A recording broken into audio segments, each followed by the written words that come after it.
Rhode Island gig, you want to say it? February 15th. February 15th? That's what I was gonna say. That's what I was gonna say. I was gonna say, go ahead. Alright, cool. So I've invited, I'm program, Lynn Christos, program director of Warwick Museum of Art. So we are bringing back Mad Poets Cafe to Warwick Museum, and that will be on Saturdays featuring adult and youth poets. So begin next month, and I've invited Brothers Keeper to open for us.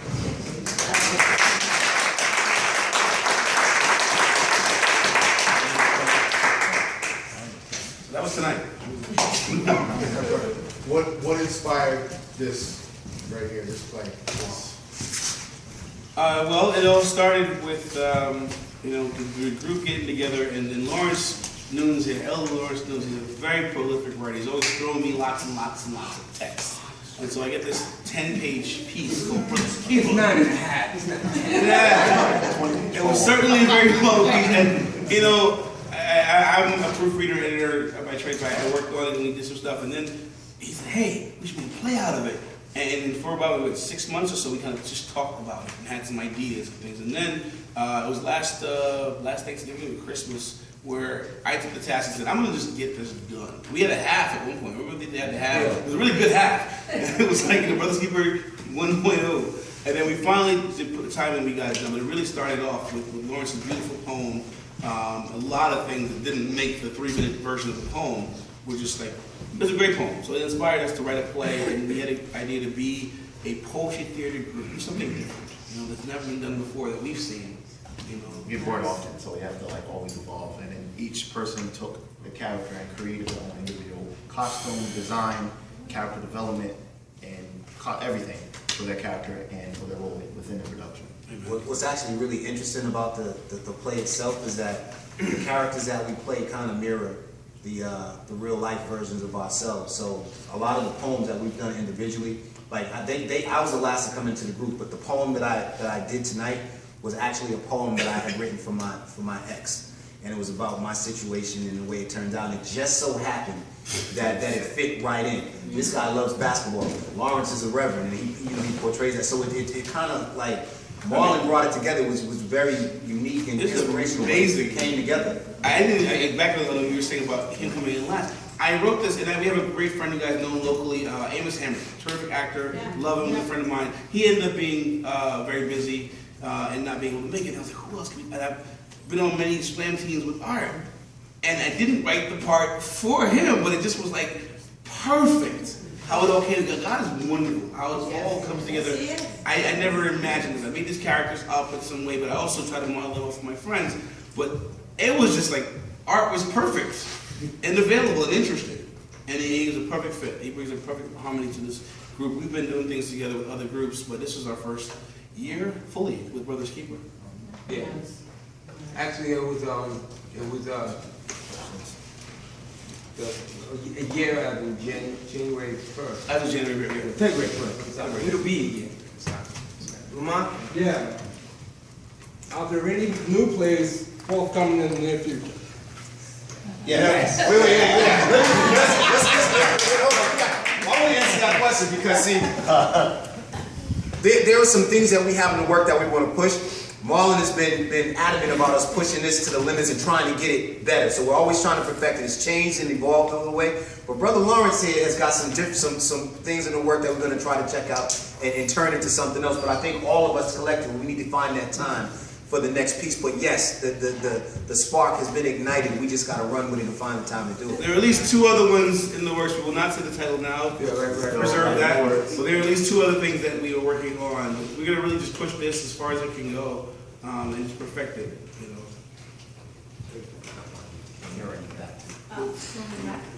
Yeah. Yeah, there you go. I was just wondering if there's going to be a continuation of the characters that you took in.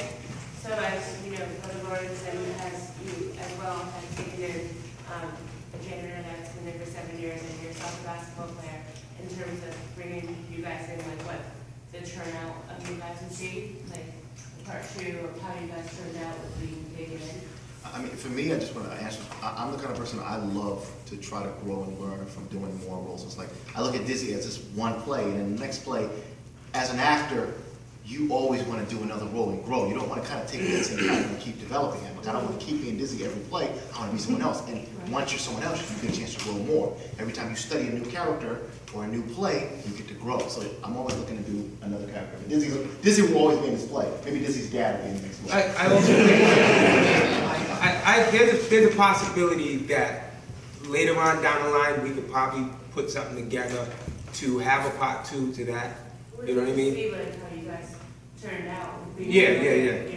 You know. Especially getting him out of the basement. I think and this is really, I'm really enjoying this moment right now. I mean, I'm so glad you guys all came out in the snow. This is awesome to me. Like this Isn't snow. really, well, you know, but definitely there are ways that we could enhance it. We talk about, I don't know if you guys, of course you noticed it, but it was really intentional to keep this very, very, very bare bones. We want to be able to travel so everything goes out the cooler. And we actually have some backdrop. We couldn't hang it in the space here. We had the only thing that's really set wise is this backdrop that we have, about 10 feet by 30. But we kept it minimalist because we really want to be able to do what we have right now. Pack it in the car, be ready to go. But eventually, I think I could see, you know, an actual full set where you see what the workshop looks like, and all the clocks lying around. It's in my head. But again, we have to, I really think, really push what we have right now. In the summer, we're going to be doing it outside. That's the next. Well, Can I play one of the hustlers at the park? You know I had to ask that question. I like the minimalist. Yeah, I really appreciated that. It really, we were able to focus in on your town. Yes. And you were so convincing in your roles that's why she's saying, tell us what happens to you later. That means you're so convincing you pull us in. So effectively, we want to know how you turn out, you know. So I like the minimalist. I thought that was excellent.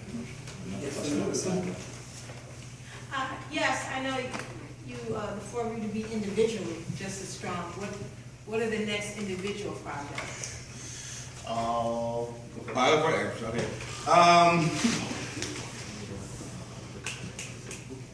That's it. I have a bunch of ideas. I'm a person who just does a lot of different things. I'm a rapper as well, so I'm working on another album. I actually want to do a one-man show. I'm Jamaican by birth, and so like I've got my grandfather's voice I'm working on, my mother's, like just me telling the story of how I came. And I think it's amazing. I was saying tonight in the car, like the odds of me actually surviving the flight from Jamaica when I was 8 years old, getting through New York and not dying, going from Brooklyn to Dorchester and not dying, like going through college in North Carolina, like how much I happen to meet these guys. And we happen to get along and become friends. You know, I thought before I came to Rhode Island, I was going to go to Florida. I was having a quarter-life crisis. I drove to North Carolina, had my whole car packed up in an '88 Plymouth Caravelle, and I survived. I came back, and I was in New York in Brooklyn, my uncle's house, and I was like, gonna go to Florida. I had a job lined up and everything, and someone was like, no, come here and stay with us. I was like, if I hadn't made a decision to come to Rhode Island, I wouldn't have been here to meet these two gentlemen here. And I probably wouldn't have been close enough to Boston to be on the team with Art to form that 3-4 years to make this. Nothing is a chance. Right. And so for me, I'm just trying to live this right now. I got a few things in mind. It's coming. For me, my biggest program right now is working with Brothers Keeper, and I know another program me and my wife do together. It's a mixed art show called On Amount of Poetry. Basically, it was a show created because it's like I get bored, so I'm like, how can I show all my talent, not just one thing? So we mix poetry, storytelling, rap, we'll invite guest artists, painting, and it spawned off of an idea that Simone had at, we were at Pat's place and we're doing like painting and poetry, and I was like, you know what if we just mixed all the arts together, everything we know how to do. So like one person is making a beat, while another person is telling a story, while another person is painting for what they're talking about, while some lights are going on, so that's the newest program I have me and my wife do, but I couldn't do it without her. And then I go to schools and libraries and do workshops, and I'm getting deeper into acting and storytelling. So, but this is my bread and butter here. This first. And my next project that I'm doing is tomorrow morning. 5 o'clock. I'm preaching tomorrow, and my passion is not so much just doing poetry and doing what we do, but we take our gifts and it's not for us, it's for somebody else. And many times you have all these people that have these gifts and they glorify themselves, and I'm not hating on them and anything like that, but one of the things they do is that they can only go so far and they can not be happy. You know, so with this, with the group, you know, they allow me to express myself in a godly manner, to give a gospel to whoever I can. I don't have to preach in fire and brimstone, but how I live, what I say, what I do. And, you know, we all know about this community, so that's what we're trying to build, you know, just to shed light on what needs to be shed so people can see what's the truth. Amen? Amen.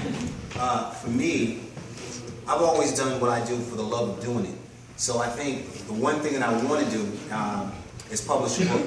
And the reason I have not is because I've always been a little irritated with the people who do things just for money.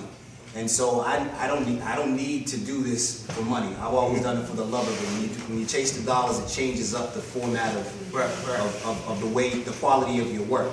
So for me, I like to use poetry as a tool. I want to have a book so I can give it to people. You know, because people are like, why don't you sell a book? Why don't you sell a CD? Well, you can have mine for free if you listen to it and enjoy it. You know, and that's what I want to do. So for me as a poet, I want to publish something. But I also would like to get on some sort of touring circuit, particularly to work with young people, and inspire them to get into this. You know, that's where I would go. That's my next steps. Anybody else have? I just want to say you guys did such an awesome job. Yeah, It was awesome. yes.